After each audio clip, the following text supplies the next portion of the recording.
It's the Black Real Estate Dialogue. Tune in. Tune in. Tune in. Tune in.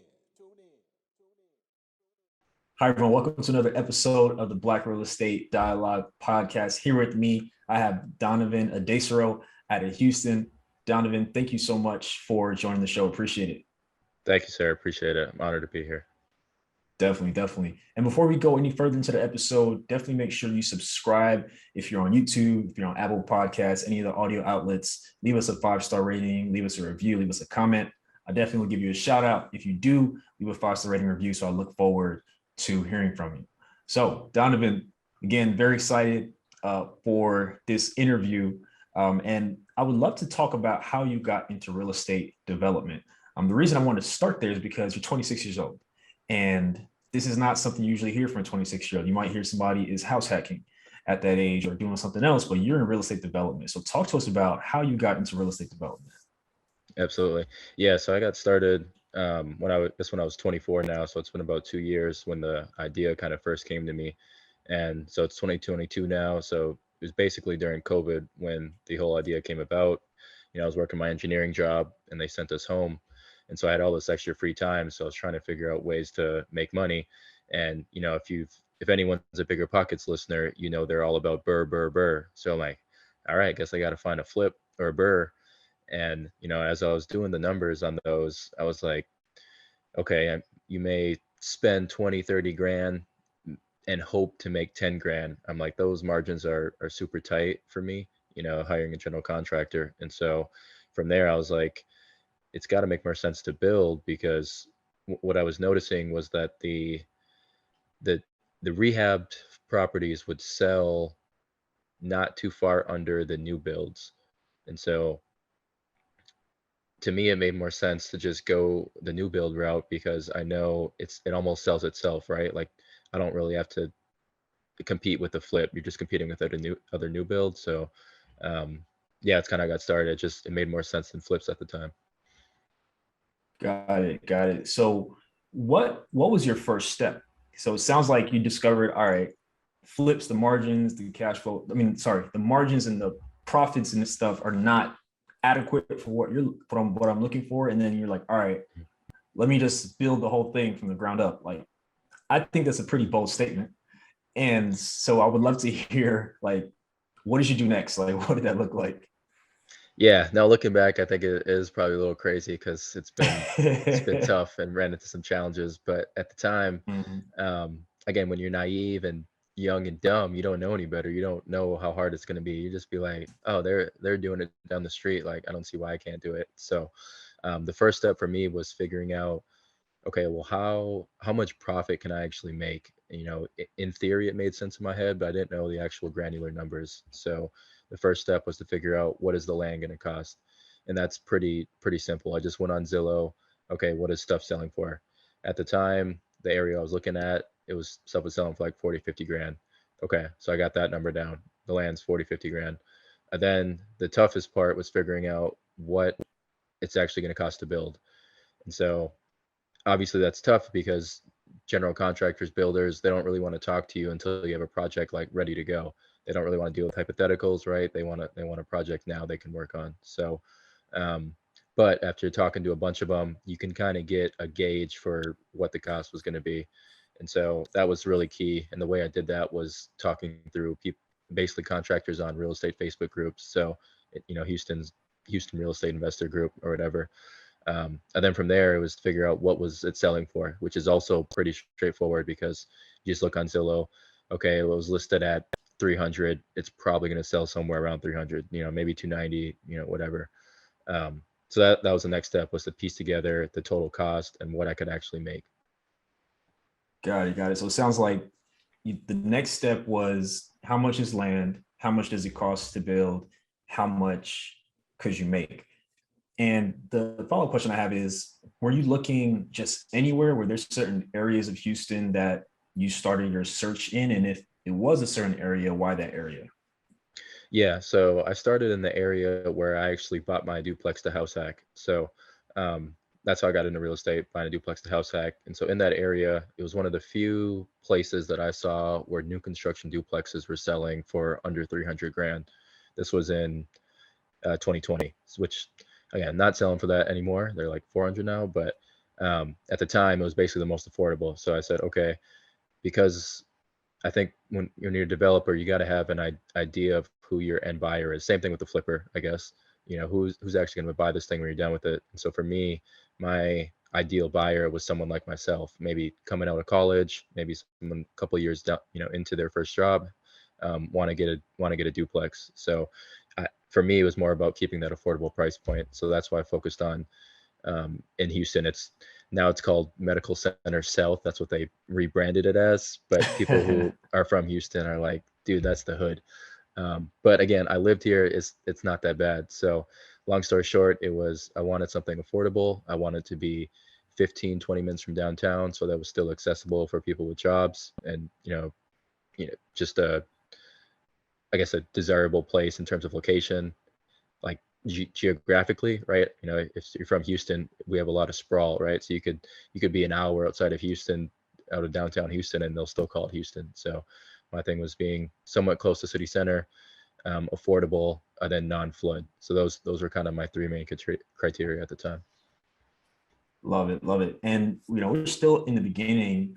One thing I'm realizing is you're an action taker. You're an action taker. You realize you didn't want to flip.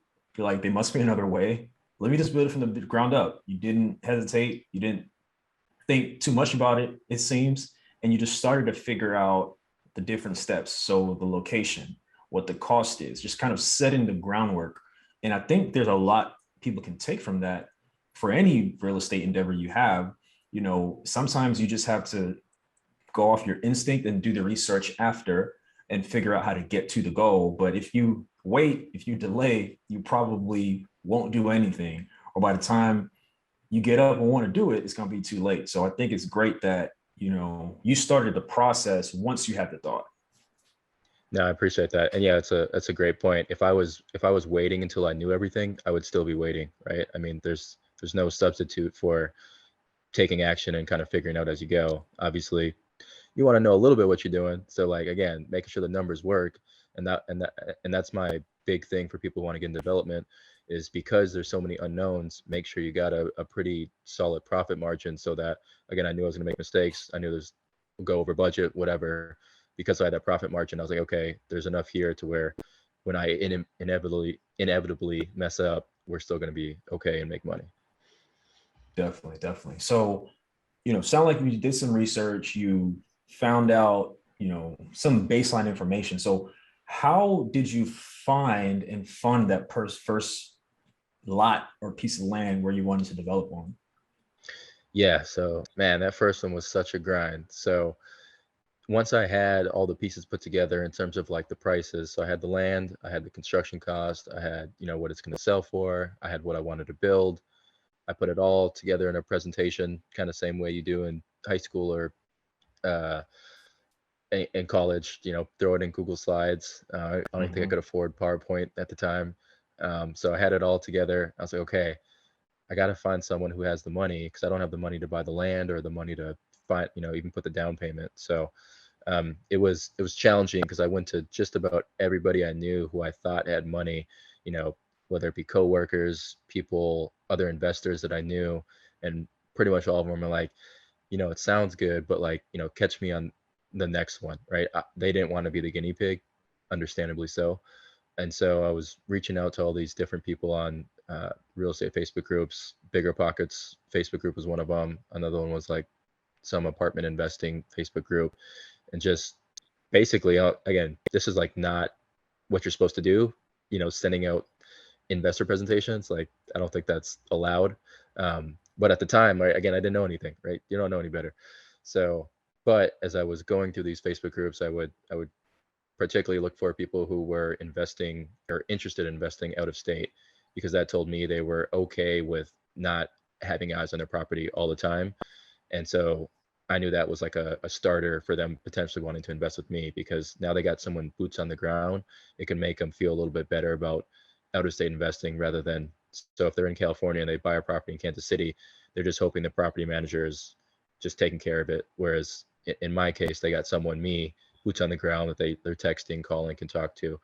And so basically after getting like 50 plus 60 plus no's, I finally get the one who's like, okay, I'll do it. Now mind you, I had to give out pretty much, I think like 75% of the profit to get this done. But again, you got to do what you got to do to get started. So gave up almost all the profit. He funded the land, and then we closed on the construction loan, and then so that the construction was 100% financed, and then yeah, off to the races from there. Once I got the first investor, leverage that to get more investors and whatnot. Got it. For that particular project, did you just need that one investor in construction loan? Was that sufficient, or did you have to raise more money? Yeah, so for each deal, I really only needed the one investor. At the time, I think the amount I needed was maybe like 60,000. I think the land was going to be like 40-ish, and then an extra 10 for plans and permitting, and then like a 10 kind of contingency sort of thing. So yeah, just 60,000. It could have came from multiple investors, but in this case, it just came from one. Got it. So for a construction loan, when you're trying to develop a property, how does that process work? Yeah, so there's really two ways you can go about it. You can buy the land in cash, and then the construction lender would basically cash you out of the land. So for example, you buy the land for 40 grand, and construction lenders at the time were covering like, we'll just say 50% for easy numbers. They're covering 50% of the land. So they would give you back 50% of the land value at closing of the construction loan. So you get 25 grand back, obviously take out closing costs, so maybe you net like 10, 15 grand. The other option is to have the lender finance the land on the purchase. So they would cover 50% of the purchase. So if you're buying the land for 50,000, they're coming in with 25, you're coming in with 25 plus closing costs. So, and they wrap in the construction portion into that as well. So they'll cover a portion of the land plus all the construction generally. Got it. So it sounds like a couple ways to go about it. And are these like banks? Are these individuals? Like how does that process, how does that part of it work as well? Yeah, so you can go, I guess there's really two, probably the biggest ways are going through a bank or going through like a hard money lender. So banks obviously are going to be cheaper, so less maybe fees, lower interest rate. The caveat there is you have to bring more money. So instead of that you bringing maybe 25 grand to closing, maybe you have to bring like 40. So, maybe 20, 30% more money, more cash needed versus a hard money lender. They're going to be more expensive, a little more fees, but you have to bring less cash. So at the time on the first one, to really mitigate the risk, we ended up going with the bank, right? Just to, again, there's so many things I didn't know, and it was so potentially risky. We just went with the bank to keep the interest rate low, put more money in, and just, went that route. Got you. How does the bank qualify you in a situation like this? I mean, I'm assuming it's different than if you were getting like property, a house hack. What is that process? What are some differences between getting a construction loan for development and getting like a mortgage loan, for instance? Yeah, good question. So on a new construction or fix and flip, something like this, it's going to be more of a commercial loan. So commercial meaning they're going to want to generally lend to an LLC or some sort of entity, a corporation, whatnot, some sort of entity, not just you and your personal name. So that's one. The benefit of that is obviously it's not going to go on your credit, right? So if anyone's wondering, well, how do all these developers get all these loans? None of these are on our credit. So if I get 50 construction loans, none of those go on my credit. So that's key. So it's not affecting your DTI. They don't really care about, again, like any debt you have, so to speak. They'll just really qualifying more so the deal rather than you as the borrower. They're qualifying you, like make sure your credit's decent and whatnot, but that's a big one. And then the other one is like on these commercial loans, you can't live in it. So you have to explicitly sign a document that says you won't occupy it. So some people say, well, you can refinance later into your own mortgage, but while you're building it, you obviously can't live in it, just to be clear. And then the other thing is because it's commercial and it's not on your credit, you pay for that in typically a higher rate. So let's say your home loan is at, nowadays it's at like 6.5%. A commercial construction loan is going to be like 7.5. So you can probably expect to pay another 100 basis points or 1% higher than what your current mortgage is on the rate at least. Got it. So you got the loan from the lender and you got the construction loan. This is your first development. Like, what did you do? Did you have a plan? Like, what happened from there? Yeah, good question. So kind of not really. No. So really, I still remember the day when we closed on the land. I was like, oh my gosh, he actually sent the money. Wired the 40 grand for us to close on the land. I was like, just like in shock. I was like, okay, like I guess we're doing this. And so then it was just kind of full steam ahead with again, I had put like a plan to place in the beginning. And it obviously that goes well until you get kind of punched in the mouth or something else comes that surprises you. So in this case, we just followed what I'd originally planned in terms of like I knew the rough square footage of what I wanted to build.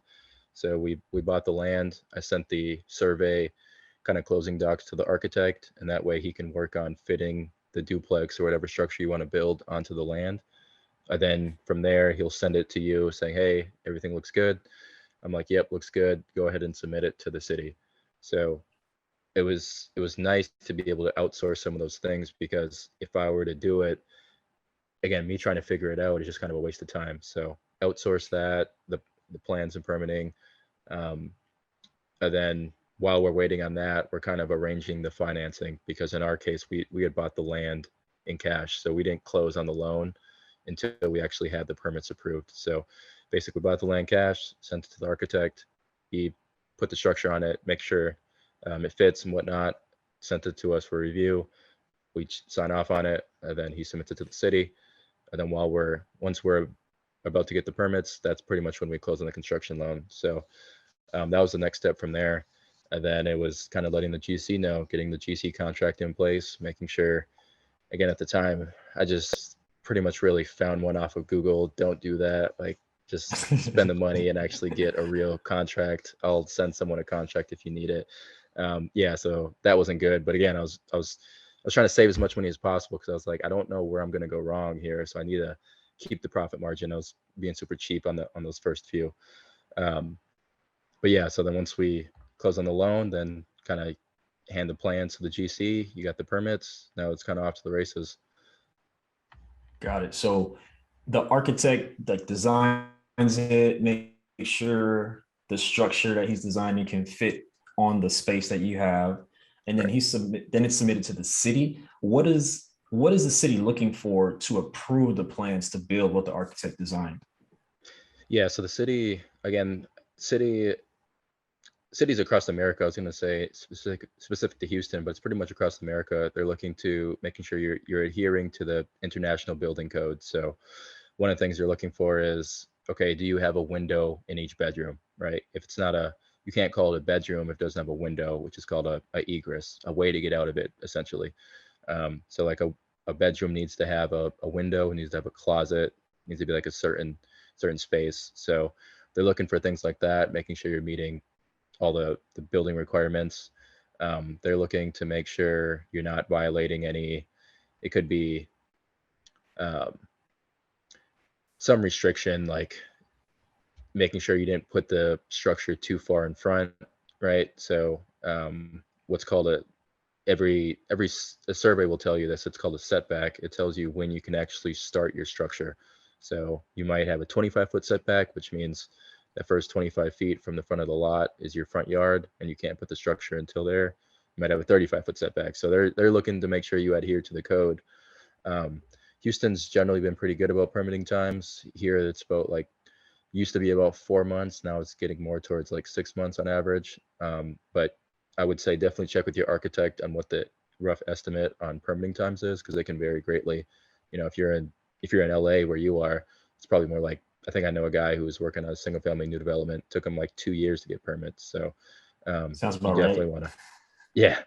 So you definitely want to know like the rough timeline ahead of, before you go ahead and buy land and just try to do it, which I did Definitely. in my case. That makes sense. So it sounds like it's about all things considered, it's about a 4 or 5 month timeline for you before you're even able to like put a shovel on the ground. Yeah, at least. Because you may be spending, let's say you buy in the land today, you may spend 30 days or so going back and forth with the architect before you even submit to the city. And then once you submit to the city, it's another 4 months, 5 months. So yeah, in my kind of performas, I usually plan to not break ground till like month 6. And then in my case, we plan to not finish until like month 12. So that's about what you can approximate if you're in Houston. Again, it varies greatly depending on permitting times. But yeah, that's what I was projecting. Sorry, actually, I lied.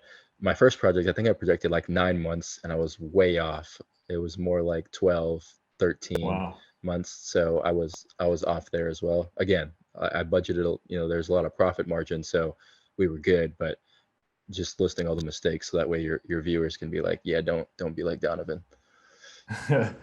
Got you. You mentioned a word that we haven't really heard much on the show, performer. Can you explain what that is, like a basic definition?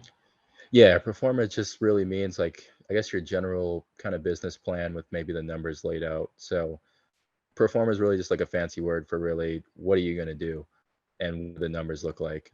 Um, so again, my presentation on Google Slides was like 7 slides long. You could call that a performa, but like again, it's just a fancy word for like what were you going to do. I just listed out, where the property is, what the numbers are going to be, what can an investor expect to make, what the rough timeline was. So just like a summary of the deal, more or less. Got it. Got it. So 12, 13 months pass and then you get rolling. What was it like managing that whole project? Were you still working? Were you still at the job at the time? Was the GC kind of taking things and going like, what was that all like? Yeah, good question. So yeah, I was still at my engineering job this entire time while we were buying the land, while we started construction and all that. So yeah, my idea of it was that the GC would just take over and, shouldn't be an issue. He should just be building it. He knows what to do. I shouldn't really have to monitor him. And I was greatly wrong. I can tell you that right now. You should be there, especially on your first one. You should be there, I'd say multiple times a week, and you should be talking to the contractor like almost daily. Like, what are you working on now? What's coming up next? Just so you can get ahead of potential issues. So, yeah, so I would go there after work.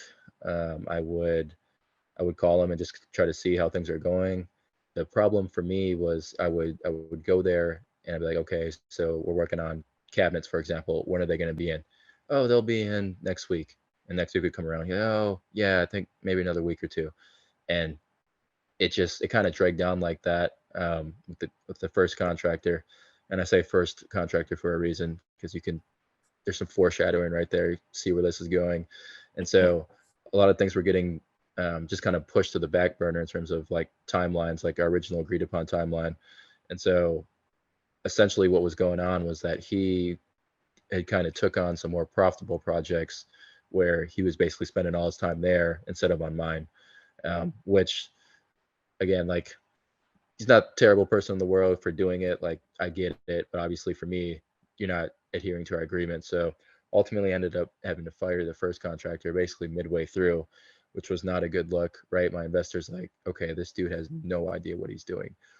So that was a real tough situation, but got the new contractor in there, finished it, and now it's all good. You know, investor made a bunch of money, so he's happy. I noticed like you make someone money usually solves whatever past thoughts they had about you, they go away a little bit. So again, this all circles back to making sure you have profit margin in your deal so that when things like this inevitably go wrong, you're all right. Got it. Got it. So you finished the first duplex, right? Yep. You finished the first duplex. What did your all-in cost roughly end up being and how much were you able to sell it for? Yeah, so the first one we were actually, I think we were all in at maybe like 250-ish, and we were under contract at 300. Um, we were under contract for a while. Again, part of the delays were partly on me. Like, who knew you had to order a water meter a month in advance? Not me. So we were just sitting there for a month waiting for water meters. But anyways, we're under contract for like 300.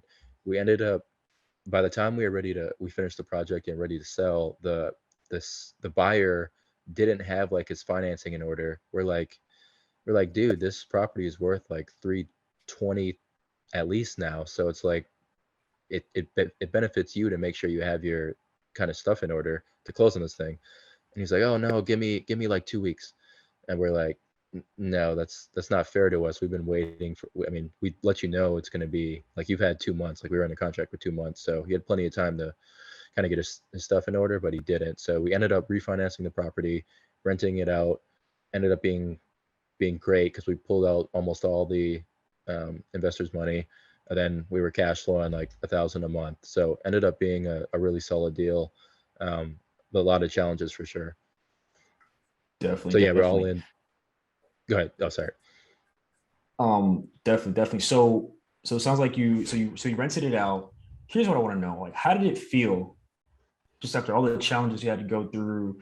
I'm not sure how long the whole entire project took, but how did it feel when it was just done? Yeah, it was great feeling for sure. And so I think I may have mixed up like two of the properties because we had started like three at the same time. So one of them actually finished in 9 months, which is pretty good.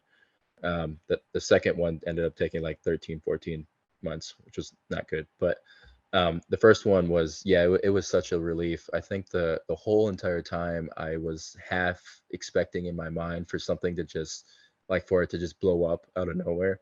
Like I Yeah. couldn't visualize the property being done and us like exiting it. I just figured it'd catch on fire. It was something. But yeah, I remember like when we were working on the refinance and waiting for that to close and like walking through the property, and I was like, "Ah, okay, I guess we made it." But at the same time, I think that's a good feeling to have, right? Because I have, other people's money at stake. So you should be nervous, in my opinion. You should want to perform for them and make sure, you're doing kind of what you said you did. So, but yeah, it's a great feeling to get the investor almost all their money back and then get them a bunch of cash flow at the end as well. Definitely love it. Love it. And so you said you were doing three at the same time Yeah, I think we started like three or four, almost maybe within a couple weeks of each other. with the same investor, or did you have like other investors? Yeah, so I had two investors. One investor had like three properties, and the second investor had one. So we started like those four around the same time, all with the same contractor. Wow. The same like one that you ended up firing? Yes. Wow. How did you find someone else to take on all four of those properties that you were working on? Yeah, it's a good question. So really what was happening was the original contractor, he was basically subcontracting it out to another builder, essentially. So it'd be like, imagine you and me both work at Target. I'm not really showing up doing my work. I'm paying you to do my work, and Mhm. splitting my basically paycheck. So that's essentially what was happening. Um, and so I basically said, well, let's just cut out the middleman because I had a contract right with the original GC, so I could only pay him, and so that was causing like tension. So because he would take the money and not necessarily pay all of it to the subcontractor. And so obviously he's upset. And so we cut out the middleman essentially by firing that GC. And then it said subcontractors basically promoted to GC. Hey, you're doing all the work anyways. You have all the relationships with the subs. So now you're the new contractor. So we signed a new agreement with him, and he was able to finish them, and it's been going pretty well. Not perfect, but been going pretty well. Got it. Got it. Something that people may not know. Can you explain the relationship between the general contractor and the subcontractor and like what that means? Yeah, so general contractor is mainly the person who, when I say have relationships, like the plumber, right? So the plumber isn't necessarily, they're not going off generally to get their own jobs. They may do some side jobs here and there, but I think usually the bulk of their work probably is through some relationships they have with general contractors. So say a good plumber, a good electrician, a good HVAC guy, you could really in essence become a general contractor because you have the trades that are good and they will respond and come do work for you kind of when you ask. And so that's really all that takes. General contractor is more of like a just glorified manager, right? sometimes they can do work. Like in my case, my GC he can do work as well. Sometimes they're more of like a just delegator.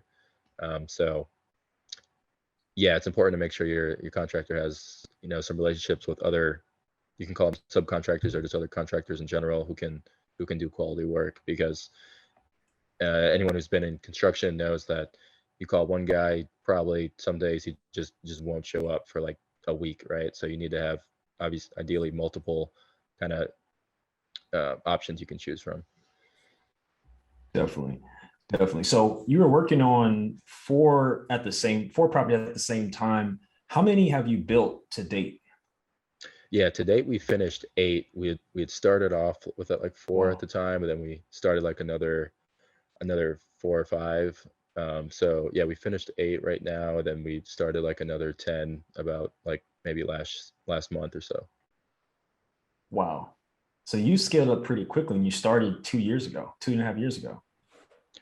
Yeah, I mean, it doesn't feel quickly. It feels like a grind, but yeah, the goal, I think we have a repeatable model that we can that I think makes sense and that we've shown we can execute on. So we're gonna just kind of hammer that until it doesn't work anymore.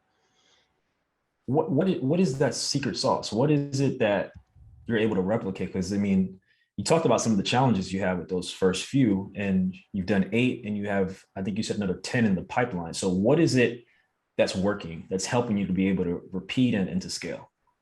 Yeah, for sure. I think a big one for me is optimizing the floor plan um, for square footage in particular. So I think it's easy to look at development as a kind of cool, sexy thing. You build beautiful projects, you know, fancy, I don't know, sunroof, or you got light coming in from the roof or whatever, just all these fancy things.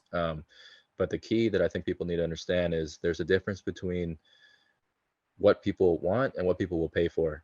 Um, Very big difference. So, for example, I would love to own a $10 million mansion. I will not buy a $10 million mansion because I don't have the money.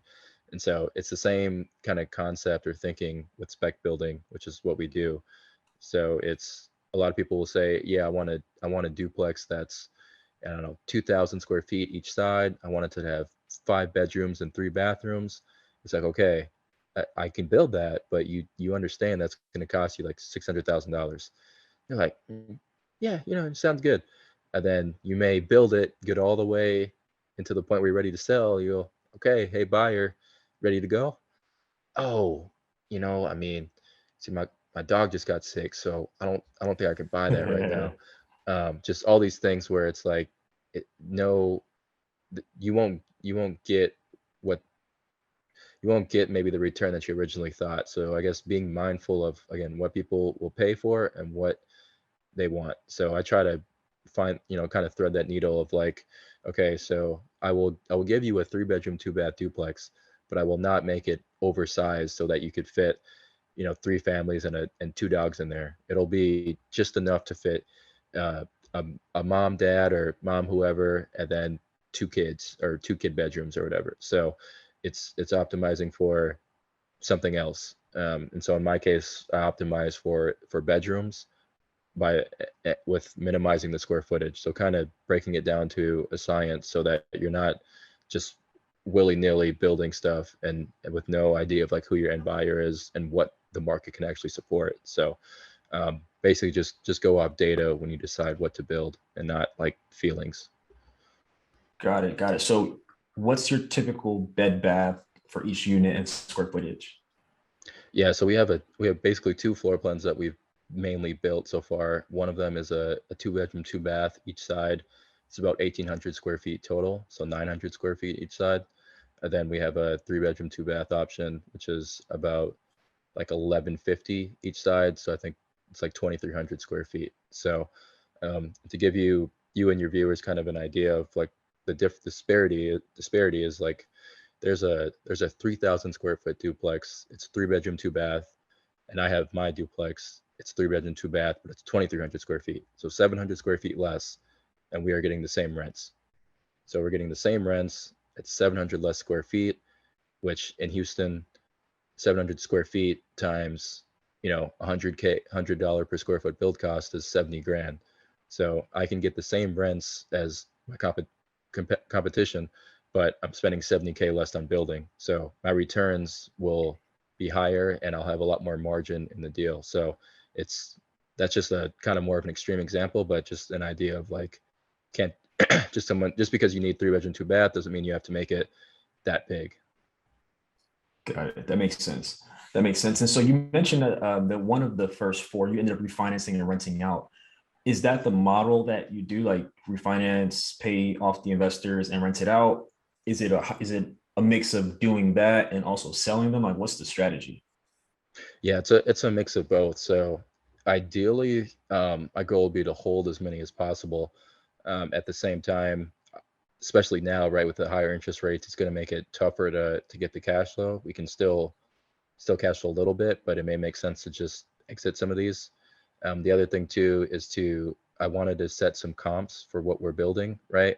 So what we did was purposely sold some of the 3 bedroom, 2 bath, the first 2 that we built, we sold them.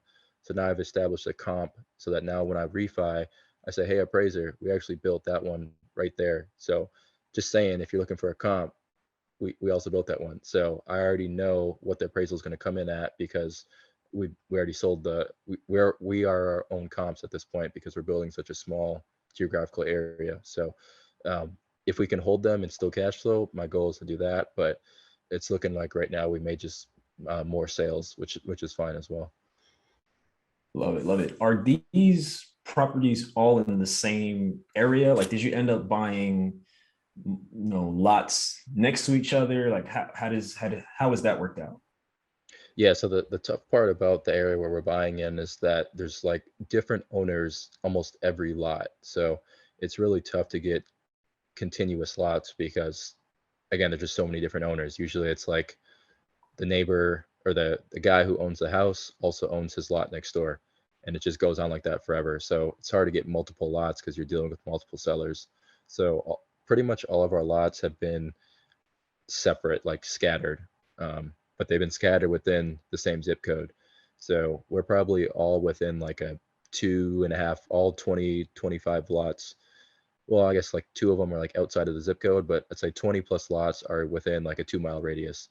So they're not next to each other, but the key is to have them close enough where I can lead the appraiser to use them as a comp. So just because they're not next to each other doesn't necessarily hurt me. Again, they just need to be close enough where it'll benefit me on the appraisal. That makes sense. That makes sense. So it sounds like it's definitely a strategy there.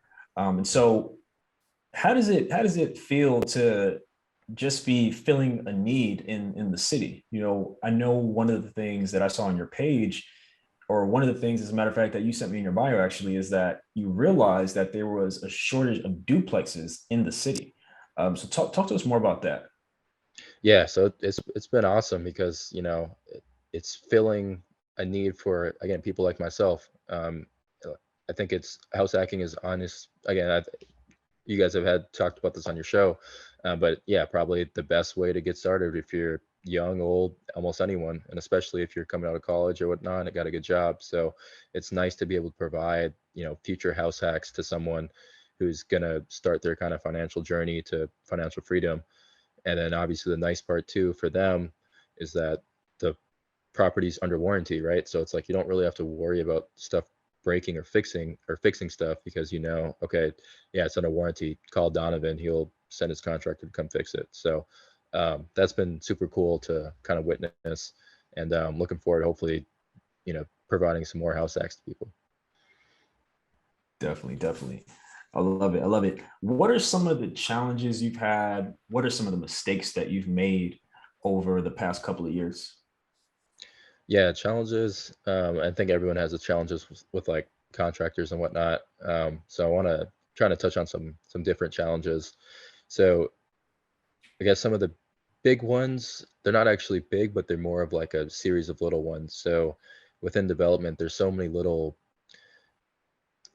things that you can't really Google, right? So like I briefly mentioned earlier, like how do I know when I need to order the water meter?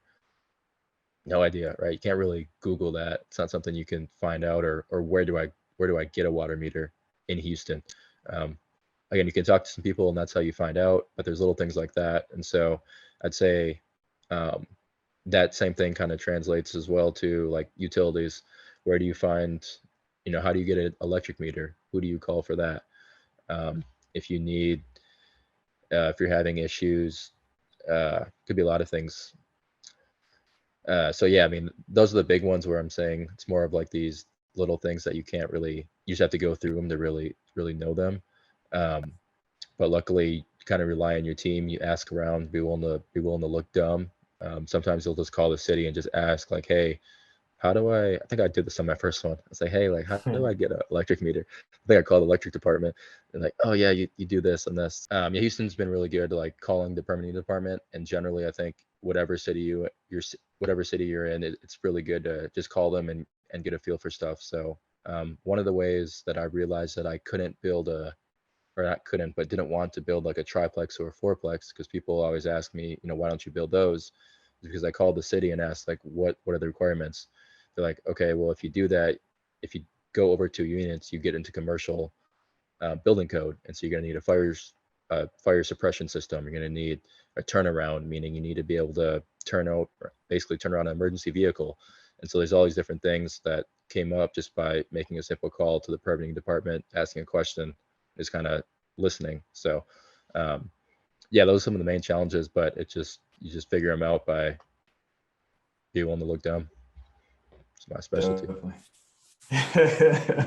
Definitely. Definitely. And I was going to ask you about the duplex versus building higher, and it makes sense. It sounds like it would be a lot more expensive. There's a lot more restrictions, and if it ain't broke, don't fix it. I mean, you're rolling with the duplexes now. Yeah, so like you said, it's just it's going back to the thing that I said of like what people are willing to pay for versus what the market really supports. So if I were to build a fourplex, it would probably cost me at least like 600 to 700,000, which means I'd have to sell it like 850. And in LA, that's like cheap, right? But in Houston, the average home price is like 300 grand. So like 850, you're more than double, almost triple what people's kind of budget is. And so you won't be able to sell it, and the rents won't justify you refinancing it. So again, it's one of the things, just kind of looking at the data to making an informed decision of why. That's why I stick to duplexes, because of that exact reason. Definitely. What are a couple mistakes you've made over the past couple years? Yeah. So one of the mistakes, I think having doing more due diligence on, I talk about this all the time, the contractor. I'm trying to not sound like a broken record, but that's one. I think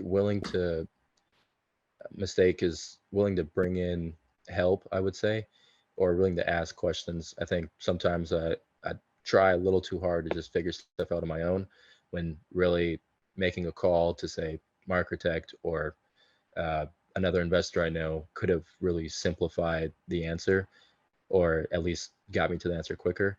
So I think be willing to maybe be vulnerable and kind of rely on that team or your network, people you know. So that's a big one. I think another one mistake, or honestly wish we would have bought even more land than we did whenever it was 2020, because now the prices have like doubled at least. So I'd say, like, when you realize the numbers make sense and were attractive, you know, pull the trigger, and don't now be mindful of like your capabilities and whatnot, for sure, but be willing to kind of take a risk, because I mean, there's no other way to really get where you want to go without doing it. So yeah, those two for sure. Definitely. What does the future look like? What are some things you want to do? Do you want to continue just building as many duplexes as possible? What are your thoughts as far as the future of your business? Yeah, good question. Honestly, I think about this a lot, and I really don't even have a solid answer. I'm Right now I'm leaning more towards the model of, if it's not broken, don't fix it, because Yeah. especially as we head into the higher interest rate environment, maybe a little not as smart to just go and try things willy-nilly as it was maybe a year ago. You could have done something completely out of your uh, maybe your expertise, and you still probably would have did okay. But now I think it's a lot more risk has been added. So I want to eventually build maybe either like a subdivision of some sort. So whether it be a bunch of duplexes or a bunch of single families, but just something where, take the land from basically, again, bare land to completed housing. Whereas what we're doing now is called more of like infill development, where you're just buying a lot that there's houses kind of next to it, utilities are already there. You're not so much the risk is a lot a lot less. There's a lot less risk there because of that. So, um, yeah, I'd like to do something bigger projects basically. Love it, love it. Can't wait to hear about that in Yeah. the future. How do you manage everything? Because you have 10 plus projects going on at the same time, I believe. Are you still balancing that with your job as well? And just how do you manage everything?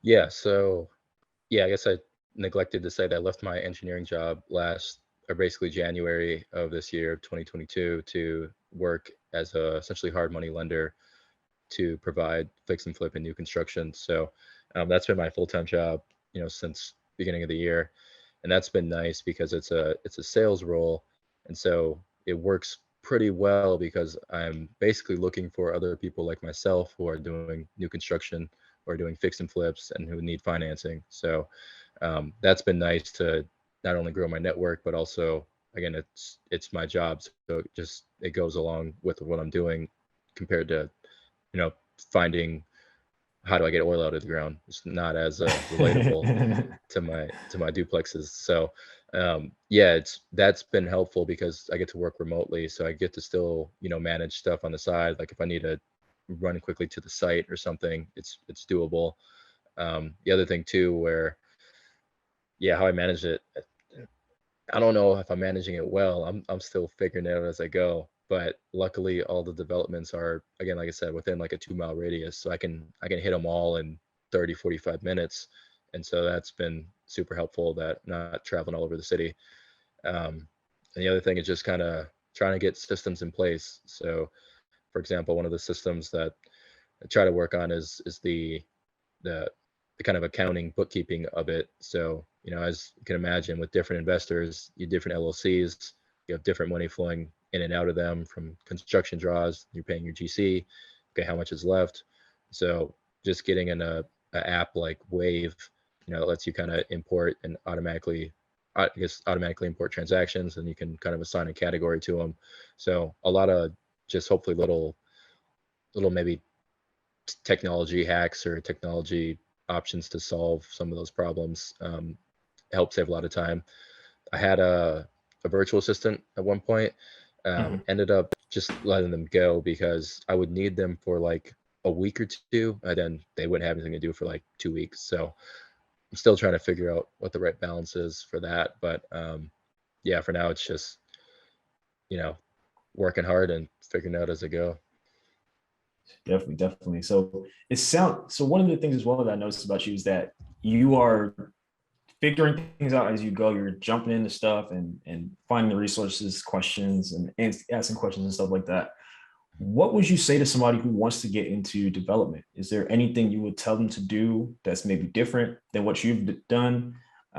Is there anything you tell them to do that's similar to what you've done? Like what's some advice you would give to somebody who sees you like, wow, this brother's in Houston, he's young, he's building houses, he's improving the community. What would your advice be? Yeah, for sure. I think ideally I would work for a developer if possible. That's probably the path of least resistance. So, if you're in Houston or pretty much any big market, actually, you can probably get a job for DR Horton, Lennar, some of those bigger public builders. And you may not n- learn all the little details, but I think you'll get a feel for it and you'll at least maybe meet some trades, right? There could be a lot of just, um, I guess, uh, synergies, I guess, is what I'm getting at in terms of meeting trades, meeting construction managers, meeting general contractors. It could be good. So that would be maybe number one, if possible. The other one would be to, if you can build up your own capital enough to get started, that would probably be ideal. Again, like kind of doing what I did, raising money from essentially someone you don't know, maybe it wasn't ideal, but again, at the time, I still think I felt comfortable because the numbers made so much sense. So much sense. So as long as the numbers make sense, I feel, don't feel intimidated to go and ask for, partnership, whether, capital of some sort. So in that sense, I think being willing to take action and just ask couldn't hurt as well. And then, yeah, like I said, just focus on what people will pay for versus, what the market will actually support. And if you kind of do those things, like I think you'll have a solid business plan. Definitely. And this is maybe not a joke, but maybe you also want to build in the city that doesn't have 1,000,001 restrictions. It's very key. Very key. Yeah. I feel terrible for all my developer friends I know in LA.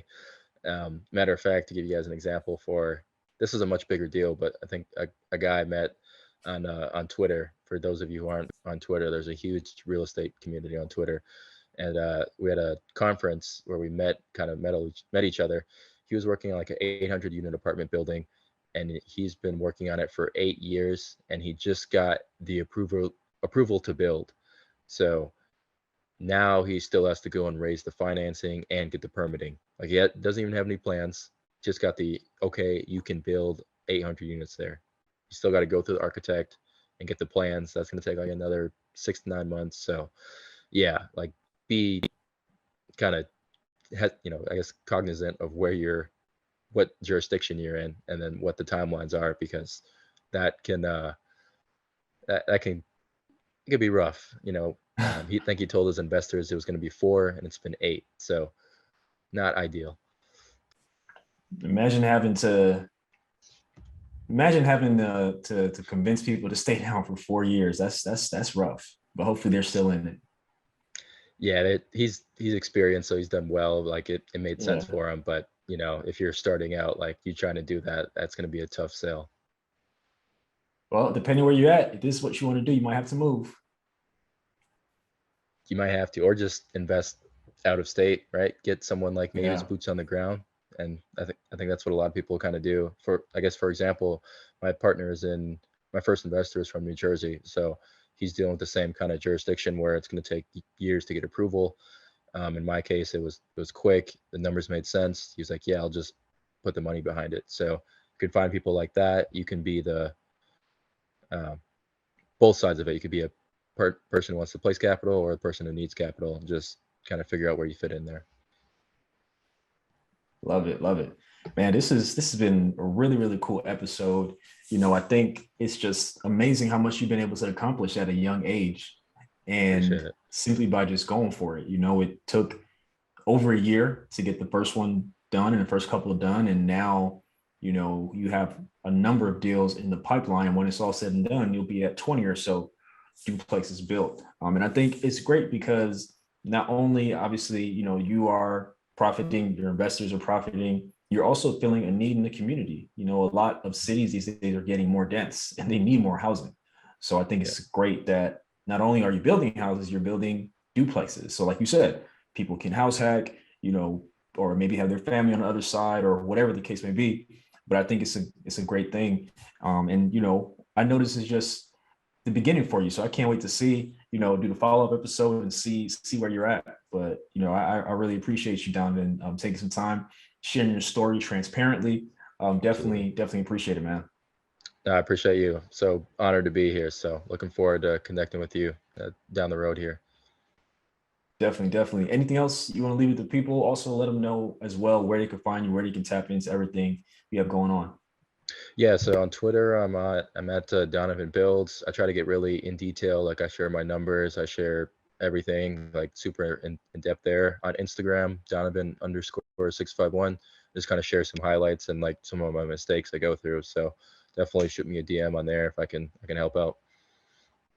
Love it. Love it. Thanks again, man. And thank you everyone for listening to another episode of the Black Real Estate Dialogue podcast. Again, make sure you subscribe, make sure you like, leave us a 5-star rating, leave us a review, share this with your friends, share this with somebody who could find this useful. Thank you all so much. I look forward to hearing from you all soon. Hi everyone, Sam here from the Black Real Estate Dialogue. Make sure to hit that notification bell and that subscribe button and to visit us at blackrealestatedialogue.com.